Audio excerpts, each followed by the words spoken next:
மிகப்பெரிய ஒரு நம்பிக்கையை வைத்து அவர்கள் கொடுத்த அங்கீகாரம் மிகப்பெரிய வெற்றியை ஏற்படுத்தி கொடுத்திருக்கிறார்கள்.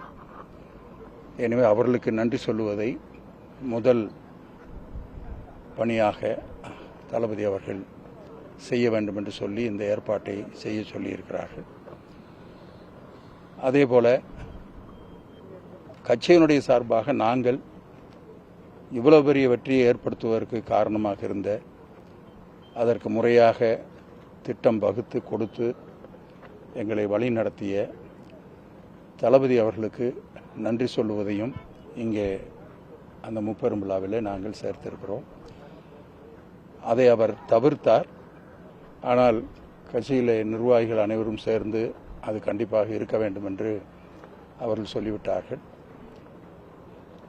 அதேபோல மிக முக்கியமாக முத்தமிழறிஞர் கலைஞர் அவர்களுடைய 100 ஆண்டு நிறைவு, 101வது ஆண்டு துவக்கம், இதை ஏற்கனவே தமிழ்நாடு முழுவதும் கழகத் தோழர்கள் ஆங்காங்கே நிகழ்ச்சிகளை நடத்தி கொண்டிருக்கிறார்கள்.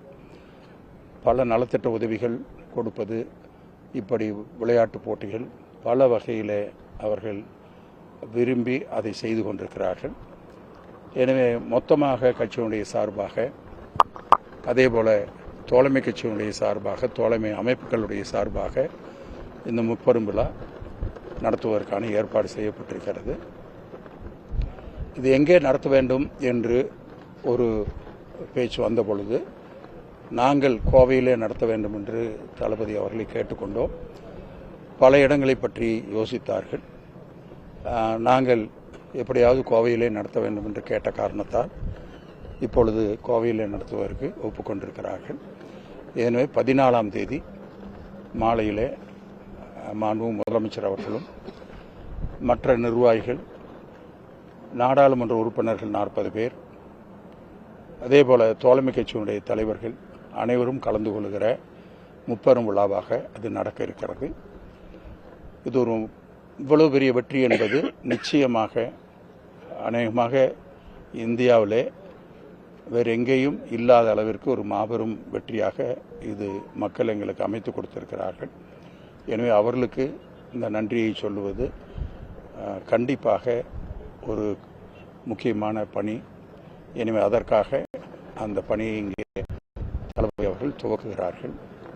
அதேபோல இதற்காக கழகத் தோழர்கள், மற்ற கட்சியில் இருக்கிற முக்கியமானவர்கள், தோழமை கட்சியை சார்ந்த நண்பர்கள், குறிப்பாக நேற்றைய தினம் கூட நாடாளுமன்ற உறுப்பினர்கள் கூட்டம் நடந்தது. அந்த கூட்டத்திலே நிறைவாக தளபதி அவர்கள் சொன்னது, எழுந்து நின்று கைதட்டி நம்முடைய கழகத் தோழர்களுக்கு நன்றியை தெரிவியுங்கள் என்று அவர் தெரிவித்தார். ஏனென்றால் அந்த அளவிற்கு அடிமட்டத்தில் இருப்பவர்கள் பணியாற்றியிருக்கிறார்கள்.